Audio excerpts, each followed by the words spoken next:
Hi, Barbie.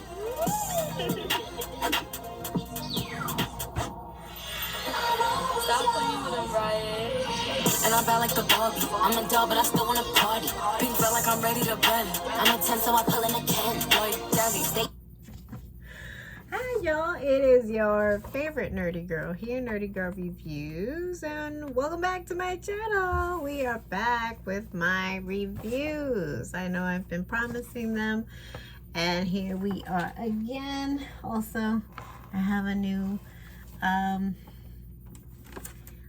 delightful light so you can see the movie that we will be reviewing on this channel, Barbie.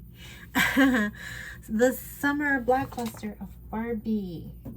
And yes, we also have a shirt as well to go along with the whole festivities of Miss Barbie Mattel. Yes, all props are provided by me. I have done all these DIYs. Hope you enjoy my commentary, and I'm doing my best Barbie, exercise Barbie with visor, and if the jumpsuit looks nice and you know you've seen it perhaps maybe at Rainbow. I know that when Barbie exploded in the summer, everybody wanted a jumpsuit. Everybody wanted to do the whole exercise Barbie accessories, hoops and whatnot. And for tonight's cocktail, we're doing a nice little sangria mix, a little bit of mule, a little bit of vodka infused, and Hampton water, which I'll try to review after this. And I hope you guys enjoy. But in the meantime, we'll have a little sip and then we'll get into it. I can't play the music for too long. You know why? For copyright infringement. So you already know. But have I done it? Have I done my best tool? Like, and see, this entire time, if you've been following me, this is what I look like. See? Well, you know, with all this makeup attached. But, and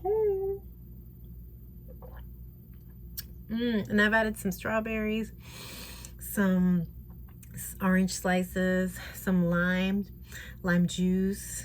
You can see some of them floating around. It's the perfect cocktail if you're having a Barbie themed party. You already know. Put this in the background. Have a lot of pink. And then yeah, have a viewing party, some popcorn. Get creative, guys. My nails are from Dollar Tree, and I thought they complemented the suit perfectly in the visor. And if you're looking for Halloween ideas, I'm your girl. So just want another sip. Also, the glue is from Dollar Tree, Ione. I gotta say, I do enjoy it. See right there, I think you can see the mark, the brand right there, Ione. And the nails are LA colors. Really pretty. Look like a reverse French tip. So you're gonna get a lot in this video, just so that you know before you click me off. You're gonna get commentary, you're gonna get all the things and stuff that I go through in terms of props, what I go through to entertain my lovely viewers here. Also, a lot of the props are from the Dollar Tree as well, from Valentine's Day, that I really didn't technically take off. And my usual letters in the background. I hope it's coming out straight. I feel like it's reverse. Nonetheless, let's get into this commentary. Now, the movie came out in the summer. It was the big blockbuster. It was definitely competitive.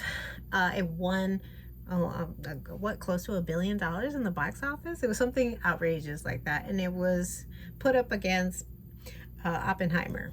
So they called it what, Barbenheimer. And again, I know I'm late on my review. This started streaming on HBO Max. I think back in November, December. But again, I had to watch it a few times so that I can have like a real, well-rounded perspective, point of view of the movie. I did enjoy it. I think it was a great watch. It's directed by Greta Gerwig.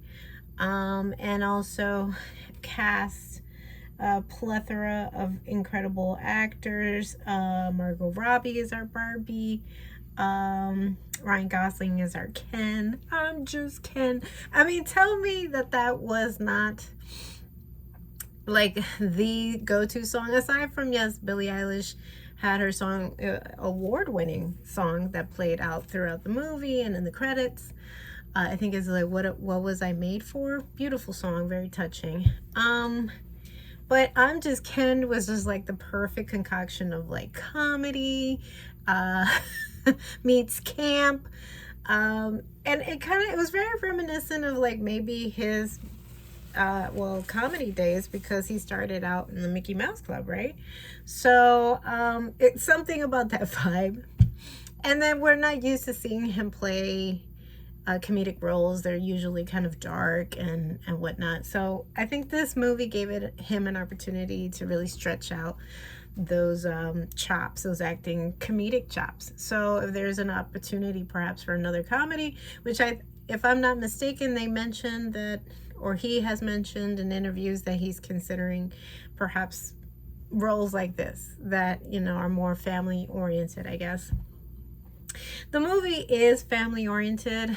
A lot of nuances are mixed in there with social commentary about this beauty standard. We also have America Ferrera. We know her from Ugly Betty and a plethora of other films. And it was genuinely great to see a multi-ethnic cast, that it wasn't just strictly your typical, what we see in Barbie land, which is the traditional, what they call stereotypical Barbie, who is blonde and blue-eyed and perfect and ideal and bazoombas, but thin waist, but she could do everything. And it's this high standard that no one really can compete with. America Ferrera plays a mom, and I guess she's gone through, with life has hit her hard. She's a single mom. I'm not sure if the child that she has, which she has a daughter, is of the union that she currently has, or if that's her stepdad in the movie. I don't think they ever really made that clear, but she had gone through so much. She wasn't feeling great about herself.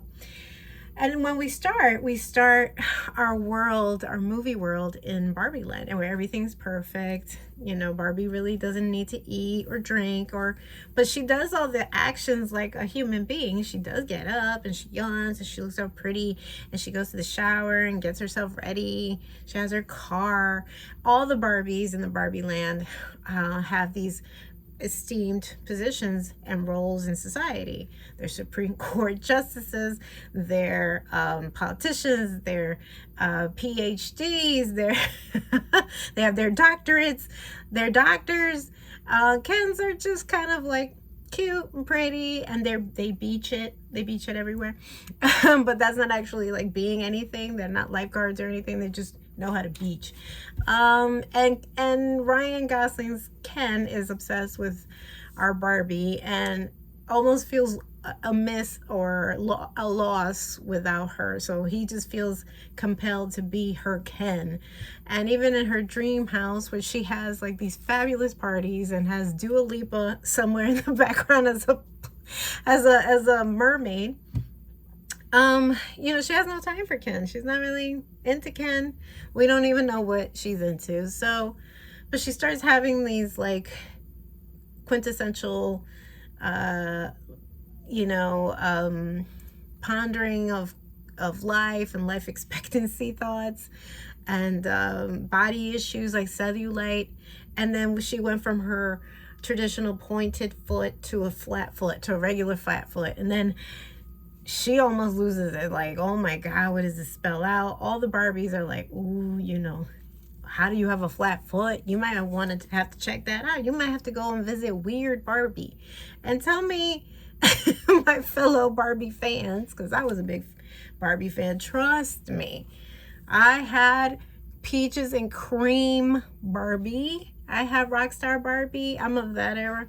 And I'm like, oh my God, I really wish I would have preserved those dolls, which I felt like I could have, but you know, at the time I was little, I didn't know, you know. And I messed them up, that they all kind of more or less turned into weird Barbie, the one that you play too hard with, and they're all stretched out and you cut their hair and all types of crazy stuff. So weird Barbie has to inform her, has to be the voice of reason and let her know, you're gonna have to go into the real world and figure out who's playing with you. Something's going wrong, because if not, you're just going to get worse and worse and you keep ignoring the problem. So she has to go into the real world. Ken follows, surprises her in the backseat. They have a really funny scene, and they have to go through all these hurdles, mountains and streams and whatnot. And then they come into the real world looking like exercise Barbie with the rollerblades. And they discover who was the actual culprit behind all the thoughts, which is America Ferrera's. She thinks it's her daughter, but then realizes that it was her daughter's doll, but it was actually her mom playing with her. She was, I guess that Barbie is reminiscent of all of our childhood. We all played with a Barbie that looked like stereotypical Barbie. Perfect, quintessential blonde. I will say, side note, I mean, they did hit us with a lot of social commentary, but I wonder if they would have added that. I think it would have probably added another hour, and it would have been just too complex. Which, by the way, I also forgot to mention that our president, Barbie, is Issa Rae, too. So there's a variety of ethnicities in this made-up Barbie world. But this was actually, I would love for them to have really kind of like delve into that, like how America Ferrera would feel, or why wasn't that a part of the story? Because a lot of us grew up with the traditional Barbies, but as we started growing up, we women of color, Latinas, African American, we started wondering, or Afro-Latinas started wondering, where really is our faces on these dolls? Like, we are the highest consumers of this product. We should see ourselves reflected in the toys that we buy, because that's how our children identify and can maybe see themselves in society, playing a role in society. So I thought it was a little like America Ferrera would still kind of like fall into the same trappings of buying the traditional Barbie of blonde and blue-eyed when she's Latina and her daughter's Latina, perhaps mixed. But again, I guess that would have just added just too many layers to the movie. But I do appreciate her contribution to the film and what she stood for. Barbie finds the mom, which is America, and they try to go back to Barbie land so they can see that, you know, because when she's hit with reality, she realizes it's just too man-controlled. The patriarchy is real. And she's like, come to my world, see what I see, experience what I experience. But Ken, unfortunately, is kind of like our, you know, our cartoon version of Donald Trump, I think. Like that nuances hit there. It hits us hard over the head like a hammer. And yeah, he's for the patriarchy and being just a guy. And he takes over Barbie land, and he takes over even her dream house.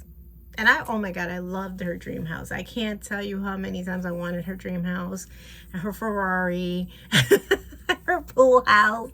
She was the perfect doll. You know, she had everything. She had everything. And there's mention of the original creator. I believe they call her Ruth in the film, and Barbie is her daughter. And so, actually Barbara, and then they made her Barbie. Side note, I will say, I forget the name of the actual like book of it, but there's a book. I think Trixie Mattel reviewed it on her channel, and she mentions like the origins of Barbie and how the original Barbie was like a ceramic Barbie. She was not a plastic, lightweight. That came later when, you know, there was distribution and then there was manufacturers involved. But the original, that's the traditional, and you see it in the very beginning of the film, like the traditional striped one bathing suit, a onesie, not sort of onesie, bathing suit, because it's not a bikini. So one, yeah, you know what I'm saying. I think the drinks are getting to me. is the striped bathing suit. And so that was her first prototype. And up until that point, there hadn't been a doll that looked like that. All the dolls up until that point, until Ruth created Barbie, it was more like baby doll. So there are always these little small nuances of, like, you know, that was what traditional life was at that time. A woman was to be a homemaker and be a mommy, and that's it. And so we have taught our children up until that point that that's your purpose in life. But when Barbie came around, there was this idealized version of what a woman can be. She could be anything. She could be, you know, even, dare I say, sexy for that time. A one-piece suit was a one-piece suit, bathing suit. And then it would branch into other things. And then in the 80s, she was like the belle of the ball. Peaches and Cream was my favorite. I can't stress that enough. But she could be a rock star. She could be a nurse. She could be a doctor. She could be a vet. She could be anything. Astronaut. She could be any race. And also, too, I think there's, in that same book, and I will link it somewhere in the description box down below, there's a book that also states the year of when Black Barbie existed. Like, it wasn't like the same mold as Barbie, but also, like, she was just her own entity. She was just Black Barbie. I think she was created in 1979. Afro hair style, wig. I mean, not wig, but hair. And then she had this beautiful plush red dress, like disco, because that was the time. And these beautiful gold hoops.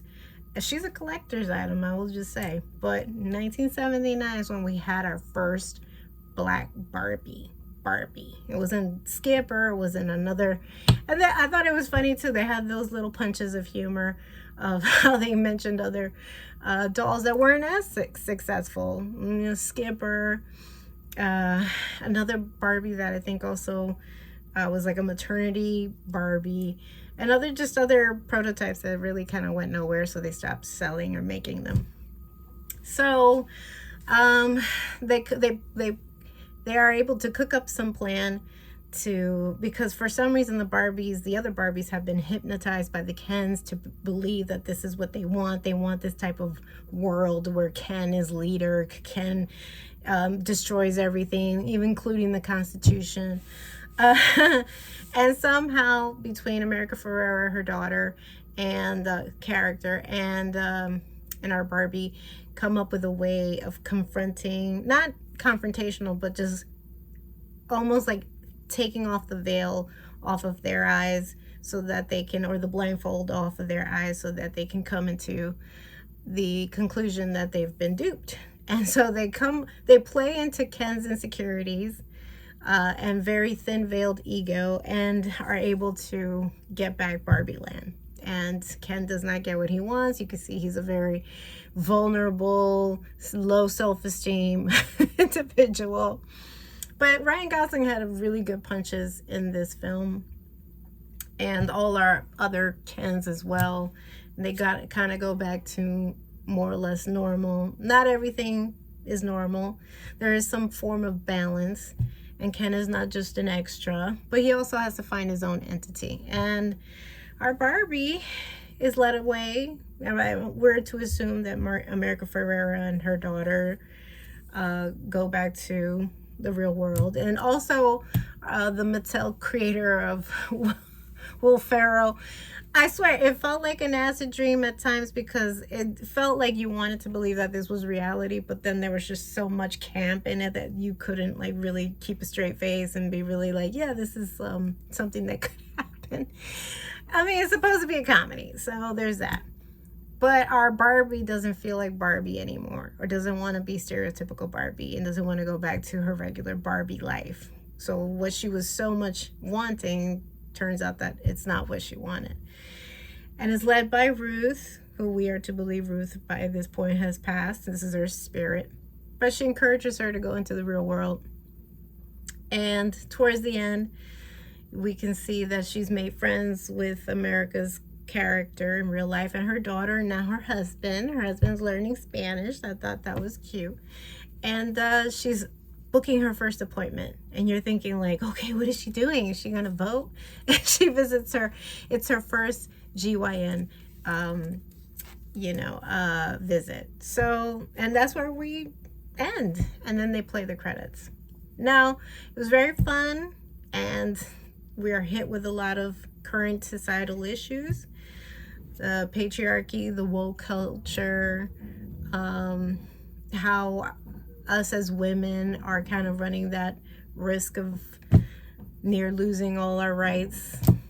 So all of that was intertwined with the story, the arc of the story, and it was good. It was entertaining.